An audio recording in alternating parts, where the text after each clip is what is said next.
Мин иртән уяндым һәм шараклы рәвештә генә кабыз җибәрдем һәм калган дулкында көтелмәгән бөтенләй ул минем өчен бер шундый мәдәни бер шок булды.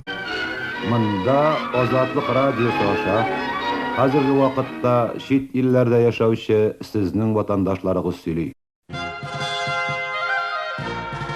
Икенче дөнья сугышы тәмамлана. Дөньяда яңа геосәяси вазгыять формалаша башлый.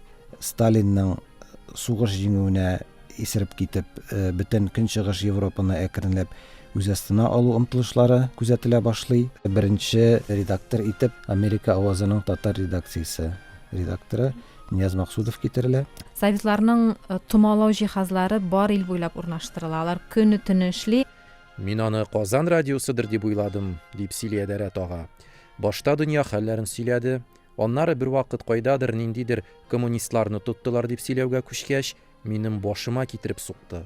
Ул заманда хәтта Шәймиев тә азатлыкны мактап, ул асылда дошман радиосы түгел, үзебезнең татар радиосы дип сөйләгәннәрен хәтерлим. Дөнья ул күләсә, шуңа күрә яхшы чаклар һичшиксез. Шын хөррият чоры барбер кире кайтачак.